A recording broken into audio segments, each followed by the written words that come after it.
Nadège, 43 ans, en situation de handicap, vient de vivre 18 mois d'errance administrative. J'ai reçu aujourd'hui sa lettre, je vous explique la situation. Janvier 2019, sa maladie invalidante s'aggrave, elle démissionne, s'inscrit au pôle emploi de Romans-sur-Isère. L'agent lui indique alors être incompétent en la matière, du fait du handicap, et la redirige vers l'agence Cap Emploi. Pourtant, lorsqu'il s'agit d'estimer la légitimité d'une formation, Pôle emploi est compétent.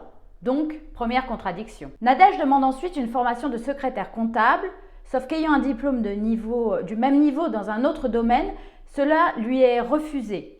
Il lui est indiqué qu'elle doit demander une formation d'un niveau supérieur à celui qu'elle possède pour avoir l'autorisation de changer de branche. Concrètement, Nadège doit postuler à une formation BTS dans un nouveau domaine et donc apprendre en 6 mois ce que des étudiants apprennent en 2 ans. Avec cette logique, si un paysagiste de niveau BTS devait changer de voie, il ne lui serait autorisé que des formations de niveau égal ou supérieur à la licence, ce qui signifie donc apprendre un métier de niveau licence en seulement 6 mois. Une absurdité totale. Sans oublier que pour Nadège, son temps de formation doit être aménagé à sa situation de handicap. Enfin, en 2020, avec la Covid et les mesures gouvernementales, cette jeune femme est étiquetée personne à risque avec télétravail obligatoire, même si son emploi ne le permet pas. Contrainte supplémentaire.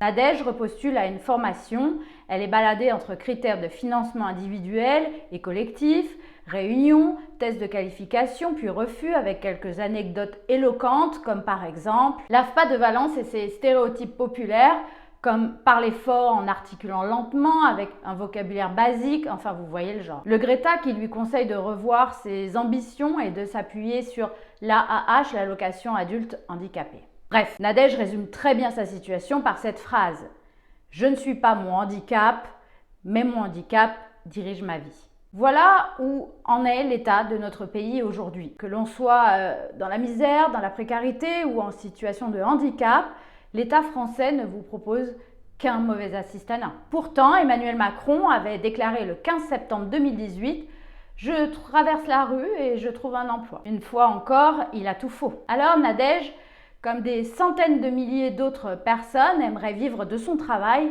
et non des aides. Alors Français, réveillez-vous.